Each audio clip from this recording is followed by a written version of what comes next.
If a proposal has come in your direction from a person whom you are satisfied with their level of deen, which means their closeness to Allah, their religion, they don't have to be, so pious, but on an acceptable level. Perhaps they read their salah, they're responsible in their relationship with Allah, and secondly, their character and conduct is of an acceptable level. If you have those two, then let it happen. And you know what the hadith says? If you don't, oh, this is my favorite part. Do you know why it's my favorite part? We say it, we repeat it, and we see parents do exactly the opposite and face the same consequences mentioned by the Prophet ﷺ, and they blame everyone else. So the hadith says, if good character came to you with decent deen. Now, what does good character mean? You need a responsible guy, responsible person. So you have responsibility, mashallah.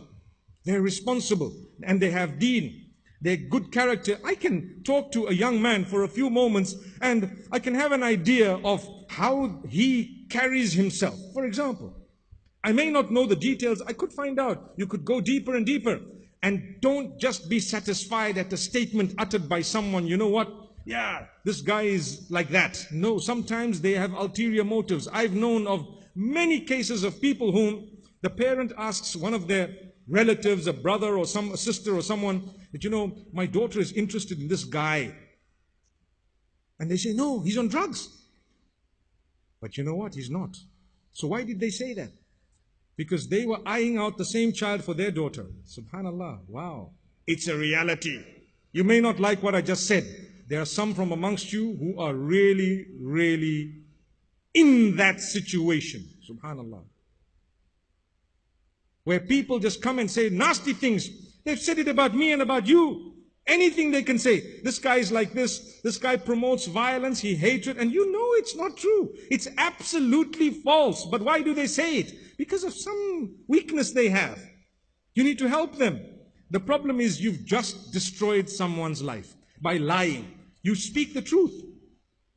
If you don't know, say, look, I really don't know. And if you know something, you say, look, I know something. It doesn't mean they're still like that, but I do know perhaps some time back this was the issue and the problem.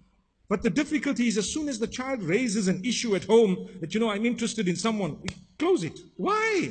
We're living in a world where we interact with people. You probably have the best child. It doesn't mean that because she has come up or he has come up to you with some suggestion from the school or the workplace that they're already having an affair. It doesn't mean that. It doesn't mean that they've started in a haram way. Not necessarily. You have to take it seriously. You have to communicate. You find out. And if that person happens to be genuine, if that person, no matter who they are, where they come from, if they happen to be genuine, sincere, guess what? You're going to have an uphill task trying to say no now, because you have Allah and His Rasul on one side and you have your ego on the other. Subhanallah.